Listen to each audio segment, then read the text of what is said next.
Salah satu era keemasan Kesultanan Utsmaniyah atau biasa juga disebut dengan Kerajaan Ottoman. Berkembangnya ilmu, pengetahuan, dan teknologi. Salah satunya adalah berkembangnya salah satu cabang seni kaligrafi Islam, atau lebih tepat disebut dengan seni Khat Arab. Seni Khat Arab sendiri adalah sebuah seni yang sangat dicintai dan dihormati oleh Turki Utsmaniyah dan tumbuh subur terutama di kota Istanbul. Di antara beragam bentuk seni Islam, penulisan khat Al-Quran adalah salah satu seni yang sangat dihormati juga. Secara mencatat, di masa Kesultanan Turki Utsmani, seni khat mendapat tempat yang sangat terhormat. Tak hanya para seniman dan pelajar yang menggeluti seni menulis huruf Arab itu, tetapi ada beberapa sultan pun dikenal sebagai khattat atau kaligrafer yang handal. Dan semua itu bermula di abad ke-10 ketika orang-orang Turki memutuskan migrasi dan meninggalkan tanah kelahirannya. Mereka menuju wilayah Turki, Afghanistan, dan Iran. Sebelumnya, nilai-nilai Islam telah menjadi pegangan bagi sebagian besar warga di 3 wilayah itu. Lantas, kontak inilah yang kemudian membuat orang-orang Turki secara massal berpindah agama, yaitu ke agama Islam, dan memutuskan untuk menjadi Muslim. Setelah memeluk Islam, kecintaan mereka terhadap bahasa Arab ataupun seni Arab pun tumbuh. Lalu perkembangan seni tersebut kian mencapai kegemilangannya saat lahir sebuah pemerintahan Islam Turki Utsmani. Seni khat tak hanya ada di dalam hati warga, tetapi pemerintah juga mendorong perkembangan seni kaligrafi tersebut.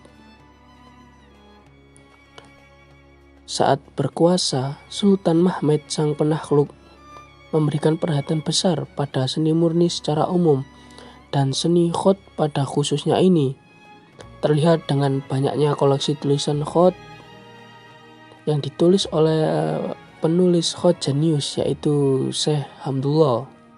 Berawal dari masa kejayaan Syekh Hamdullah, seni khat era Turki Utsmani terus bertahan dalam rentang waktu yang panjang, yakni 5 abad.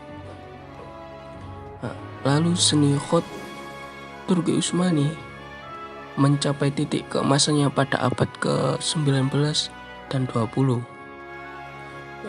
Meskipun Syekh Hamdullah dipuja sebagai bapak kaligrafi Turki, namun ranah khat di negeri itu tak melulu tampil dengan khat Hamdullah. Dalam perkembangannya muncul khat-khat lain, yaitu khat Diwani. Khat Diwani adalah khat yang dikembangkan oleh Ibrahim Munif pada akhir abad ke-15.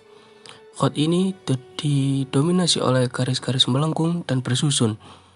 Belakangan khat Diwani dikembangkan lagi dan lahirlah khat Diwani yang baru. Khat Diwani baru itu disebut juga dengan khat Diwani Jali atau Humayuni, kerajaan artinya. Khat ini dikembangkan sepenuhnya oleh Hafidz Utsman dan murid-muridnya. Ketika Sultan Bayezid II wafat, kejayaan Syekh Hamdullah pun meredup. Khattat atau kaligrafer yang sepanjang hayatnya telah menulis 47 salinan Al-Quran memutuskan angkat kaki dari Istanbul dan pulang ke kota asalnya di Anatolia Utara, Turki bagian barat. Lalu seni khat ini juga banyak digunakan untuk panel dekoratif, prasasti pada bangunan keagamaan, serta arsitektur bangunan-bangunan publik. Khat Diwani juga diterapkan pada buku-buku seperti penulisan mushaf Al-Quran dan lain-lain. Di antara berkembangnya 2 khat tadi, ada satu khot lagi yang berkembang ketika zaman Turki Utsmani. Orang-orang Iran ketika itu menciptakan kaligrafi gaya baru yang mereka sebut dengan khot shikaste. Khot shikaste ini diambil dari kata ta'liq dan khot diwani. Shikaste artinya berantakan karena goresan-goresan akhir huruf yang diliarkan sehingga terkesan berantakan ataupun semeraut.